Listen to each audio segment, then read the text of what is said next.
అందరికీ నమస్కారం. Welcome back to my channel. ఈరోజు ఈ వీడియోలో 2024లో అక్షయ తృతీయ ఎప్పుడు వచ్చింది, అలాగే ఈరోజు చేయవలసిన దానాలు ఏంటి అనేది ఈ వీడియోలో మనందరం తెలుసుకోబోతున్నాము. ఇలాంటి పండగలు వాటి తేదీలు కావాలి అనుకుంటే ఒకసారి నా ఛానల్లోకి విజిట్ చేయండి. మీకు కనుక నచ్చితే సబ్స్క్రైబ్ చేసి షేర్ చేయండి.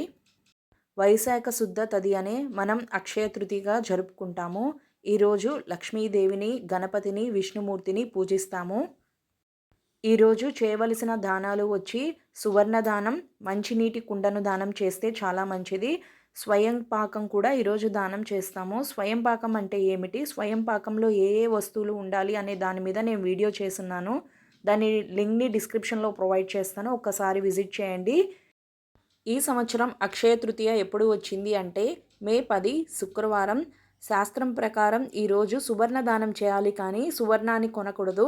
ఇది అందరూ తెలుసుకోవాల్సిన విషయం. వైశాఖ మాసం అంటే ఎండాకాలం వస్తుంది కాబట్టి ఈ కాలంలో ఎవరికి ఒకరోజైనా చలివేంద్రాలు ఏర్పాటు చేసి మంచినీటిని దానం చేస్తే చాలా మంచిది. ఈ వీడియో మీకు నచ్చింది అనుకుంటున్నాను అండ్ ఉపయోగపడుతుంది అని ఆశిస్తున్నాను. ఈ వీడియో కనుక మీకు నచ్చితే లైక్ చేయండి, షేర్ చేయండి, సబ్స్క్రైబ్ చేయండి. Thanks for watching.